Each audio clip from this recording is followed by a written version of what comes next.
বিসমিল্লাহির রহমানির রহিম।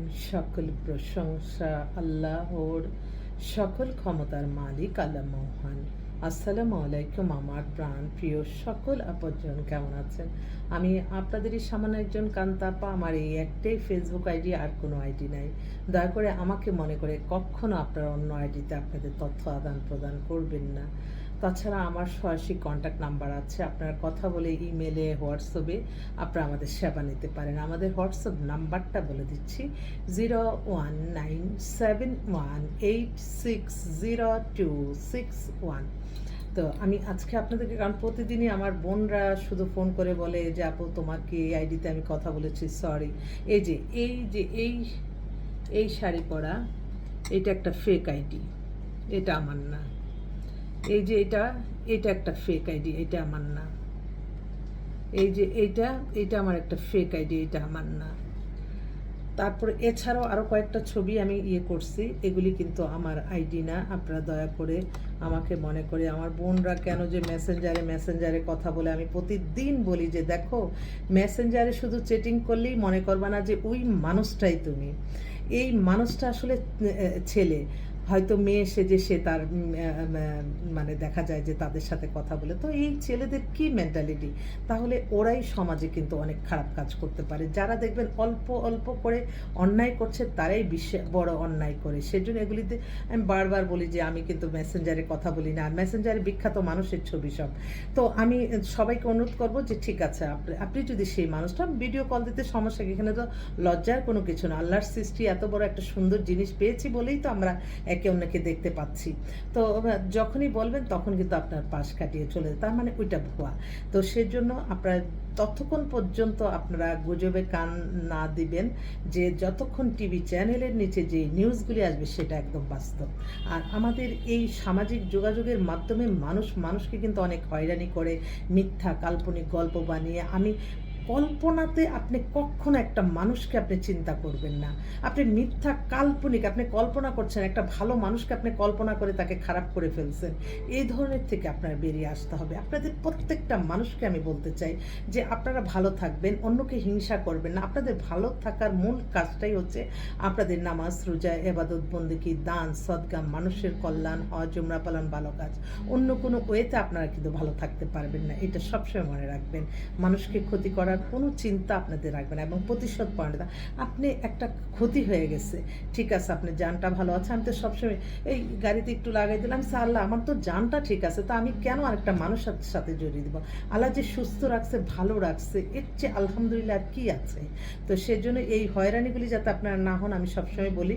আর এই মুহূর্তে আসলে আমার কাছে বেশ কিছু পাত্র এবং পাত্রী আসছে, যাদের জন্য আমার ক্ষুধার। তবে একটা বোন, সে নাকি আমার মেসেঞ্জারে অনেক কথা বলছে, পরে আজকে সরাসরি কথা বলছে ভিডিওটা দেখে। এই যে দেখেন, এই কারণেই তাদের এখন মাইন্ড সেট আপ হয়ে গেছে, ওর চোখে পড়ছে, ও তুমি কথা বলো না। না, কি বলতো, তুমি তো অনেক রোমান্টিক কথা। তাহলে এটা বুঝো, এটা একটা ছেলেই করেছে। তো যাকে এটা মানুষ একটু মেন্টালিটিতে নিতে হবে, আমি সেটা সবসময় বলছি। তো আমার এই বোনটা খুব বড় বিজনেসম্যান, 3-4 কোটি টাকার গাড়িতেই চলে, বিধবা। ওর বয়স প্রায় 49 বললো, দেখতেও খুব সুন্দর, বিজনেস আছে, ও গুলশানির বাসা। তো ওর জন্য একটা ভালো একটা ছেলে চাচ্ছে, সে একটু ইয়াং ছেলে বিয়ে করবে।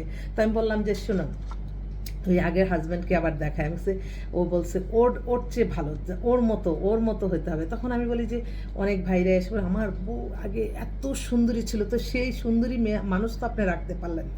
অতএব সেই সুন্দরী মানুষ যদি খারাপ হয়, তাহলে আপনি আবার তাকে অনুসরণ করবেন কেন? তো ওই বোনটাকে বললাম, তুমি সে চলে গেছে, সে তোমার জীবনে কোনো ভালো কিছু বয়ে আনলো না, তার মতোই আবার চাও কেন? তাই তো আসলে আমরাই আসলে মানুষ, একটা মানুষের চিন্তা ভাবনা এক রকম থাকে। ওরে আল্লাহ, তো ওই যে আমাদের শাহজালাল শাহপরান থেকে ফোন দিচ্ছে। আলহামদুলিল্লাহ।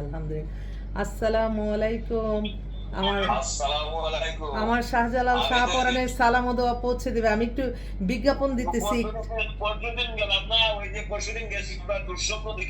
হ্যাঁ, আলহামদুলিল্লাহ। আল্লাহ অনেক। আমি একটু বিজ্ঞাপন দিতেছি, একটু পরে কথা বলি। হ্যাঁ, দোয়া করো ভাই। আরে কত রকমের মানুষের মায়া মমতা, এটাই তো আসলে জীবনে যে আমি সবসময় চেষ্টা করি মানুষের কল্যাণ করতে এবং মানুষকে পেরেশানি মুক্ত করতে। অনেকেই আছে অনেকভাবে মানুষকে হয়রানি পেরেশানি করে, এগুলি থেকে দূরে থাকতে হবে। আমাদের চিন্তা করতে হবে আমরা এই ক্ষণিকের দুনিয়ায় আসছি মেহমান হিসাবে। এই মেহমান হিসাবে এসে একে অন্যের শুভাকাঙ্ক্ষী থাকব, কারো কোনো ক্ষতি করব না, কারোর ভালো দেখলে আমরা হিংসা করব না। হিংসা অহংকার আল্লাহ পছন্দ করে না, সবসময় এটা মনে রাখতে হবে। তো যাক, আমার যেহেতু এই একটা সামাজিক যোগাযোগ মাধ্যম আল্লাহ সৃষ্টি, এটার মাধ্যমে আমরা একে অন্যকে দেখতে পাচ্ছি, কত সুবিধা, কিন্তু এই সুবিধাটা আমরা সুবিধাই ভোগ করি না। এটার দ্বারা আরেকটা মানুষকে মিথ্যা কাল্পনিক গল্প বানিয়ে যাতে হয়রানি না করি। আর তাছাড়া এটা এমন একটা জিনিস, মানে আমি কারোর সাথে আমার ছবি দেখলেন, এই ছবিটাই কিন্তু মেন না। ছবিটা হচ্ছে জাস্ট আমরা এক জায়গায় গেলাম, সম্মানিত ব্যক্তি, আমরা ছবি। তো এখন ইদানিং একটু এগুলি কেটে গেছে, কারণ মানুষের কিন্তু চেঞ্জ আসে, প্রত্যেকটা মানুষ বদলায়। তো এখন আর সেই কম্পিটিশনটা নাই যে আল্লাহ এক জায়গায় গেলাম তাড়াতাড়ি ছবি দিতে, কত হয়রানি করতাম, মানে তখন মনে হলে খুবই লাগে। এখন আর এই যে আমি কিছু ছবি ছাড়ে, অনেকে বলে যে এত ছবি ছাড়ার কি আছে, তখন আমি বলি যে এটা তো এখন তো আর আমাদের এই বয়সে আমরা এখন কারোর সাথে বিয়ে হবে না বা কোনো কিছু না, আমরা একটা জাস্ট একটু মনের শান্তিটা, এছাড়া আর কোনো কিছুই নাই, নাথিং। তো সেজন্যই সবাই সবসময় ভালোর পথে চললে আল্লাহই ভালো রাখে। আর আমি সকলকে একটা কথাই বলতে চাই, মানুষ আমরা আল্লাহর সৃষ্টি মানুষ, একে অন্যের ভালোটাই চিন্তা করব, কখনো কারো খারাপ চিন্তা করব না। তো সবাই ভালো থাকবেন। আর আমার হোয়াটসঅ্যাপ, ইমেলে আর বা সরাসরি অফিসে এসে ভিজিট করে আমাদের সেবা নিতে পারেন। আসসালামু আলাইকুম।